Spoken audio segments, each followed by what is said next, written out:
Mapping factors to requirement statements forms the heart of selection logic. Organizational and system attributes, such as size, data type, and infrastructure model, feed into HITRUST's control determination engine. Each factor activates or deactivates specific requirement statements from the Common Security Framework.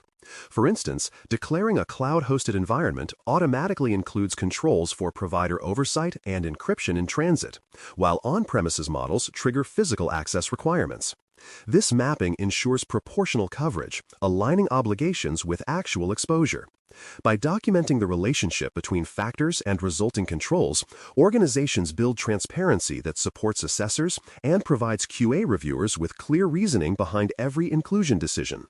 The include, inherit, or not applicable choices reflect how responsibility is assigned. An included control means the organization implements and evidences it directly. An inherited control means assurance is drawn from a provider's verified evidence, such as a cloud platform's own HITRUST certification. Not applicable controls are those logically excluded because they do not fit the organization's environment or processes. For example, a company without custom software development may mark secure coding controls as not applicable. Clear justification is crucial for each decision, especially inheritance, where boundaries must show where provider responsibility stops and internal oversight begins. These choices keep the assessment grounded in reality rather than theory. Risk-based additions and scoping exclusions allow fine-tuning of the control set. While the HITRUST model provides a structured baseline, organizations can add controls to address heightened risk or remove ones irrelevant to their operations. For example, a financial processor might add transaction monitoring controls beyond the baseline to meet customer expectations. Conversely, it might exclude certain physical access controls if the data center is entirely provider-managed. Every deviation must be documented, showing risk analysis, rationale, and approval. These customizations demonstrate maturity, adapting intelligently to unique environments rather than blindly following templates. QA reviewers look for this logic as evidence of deliberate, risk-informed governance. Compensating controls come into play when standard requirements cannot be met as written, but equivalent safeguards achieve the same protection level. These are not shortcuts but substitutions, and they require detailed justification. A compensating control must address the same objective, provide equal or greater protection, and be supported by evidence. For example, if legacy systems cannot enforce password complexity due to technical limitations, additional network segmentation and monitoring might compensate. HITRUST requires formal documentation of rationale, validation steps, and risk acceptance. Well-structured compensating controls preserve compliance integrity without sacrificing practicality, reflecting an organization's capacity for adaptive problem-solving. Dependencies between related requirements ensure that controls function cohesively rather than in isolation. Some safeguards depend on others to be effective. For example, access logging relies on authentication accuracy, and incident detection depends on monitoring coverage. HITRUST's logic recognizes these relationships and aligns control selection accordingly.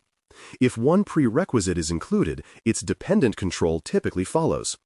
Understanding these linkages helps teams avoid inconsistencies where downstream requirements are assessed without the foundational ones in place. Documenting dependencies also helps during evidence collection, ensuring that related proofs, such as logs and alert configurations, support multiple controls efficiently and consistently across the framework. Sampling impact on chosen controls reflects how evidence sufficiency is determined. In R2 assessments, controls that apply across multiple systems or time periods may require representative sampling rather than full population testing. The selection logic considers how often a control operates, how many systems it covers, and how critical its outcomes are. For example, patch management might be sampled across various business units to confirm consistency. The sampling strategy influences which controls are emphasized and how evidence is distributed. Including this logic in documentation shows that assurance conclusions are grounded in statistical and operational validity rather than convenience or incomplete review. Evidence depth tied to control type ensures the right level of documentation effort. HITRUST categorizes controls as policy-based, procedural, technical, or managed. Policy-based controls require proof of documented rules. Procedural controls need records of execution. Technical controls require system outputs or logs, and managed controls require trend data showing continuous oversight. The selection logic adjusts expectations accordingly. For example, a technical control like vulnerability scanning demands time-stamped scan reports, while a policy control might rely on a signed document. Linking control type to evidence depth prevents mismatched submissions and ensures QA reviewers can verify implementation with confidence. Multi-system overlaps and deduplication prevent redundant testing across similar environments. When the same control applies to multiple systems with identical configurations, assessors can reuse evidence through rational sampling or grouping. Conversely, unique systems may require separate validation even if they share a control objective. The selection logic distinguishes between these cases to keep workload proportional to value. For instance, identical web servers behind the same load balancer can share configuration evidence, while a distinct platform type may need its own proof.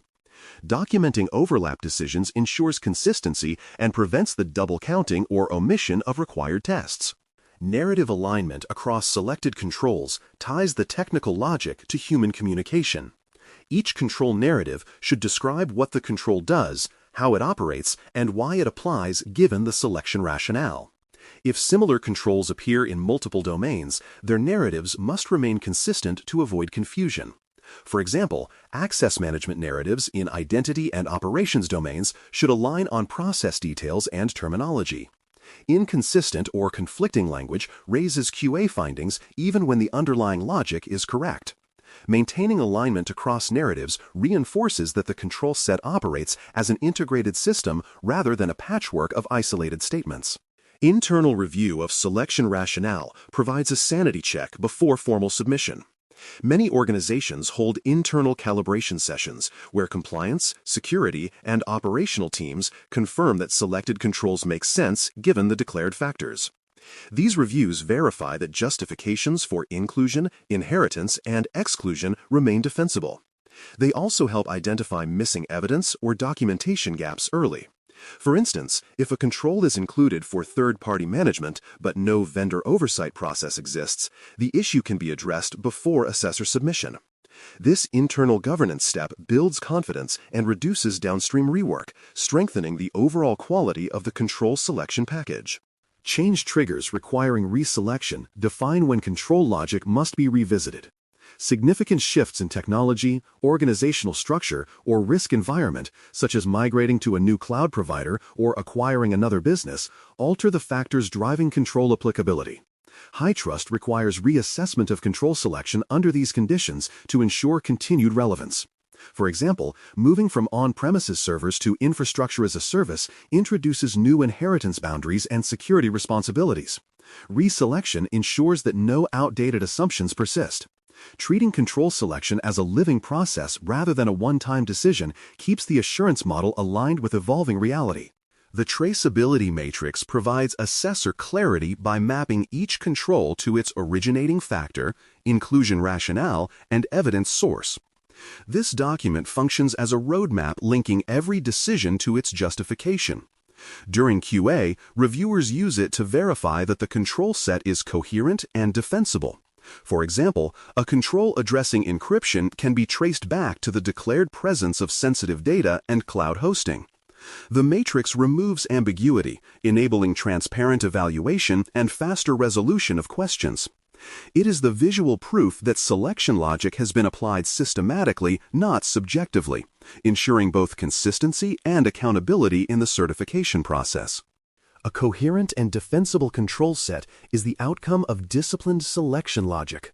By grounding every inclusion, inheritance, and exclusion in clear rationale, organizations maintain stability even as systems evolve. The process may seem technical, but its effect is strategic, a focused, accurate, and auditable security program. When selection logic is documented, reviewed, and traceable, the R2 assessment becomes not merely a compliance exercise, but a demonstration of operational intelligence. Through careful logic, organizations prove that their controls are not only present, but purposefully chosen, each one aligned to risk, relevance, and measurable assurance.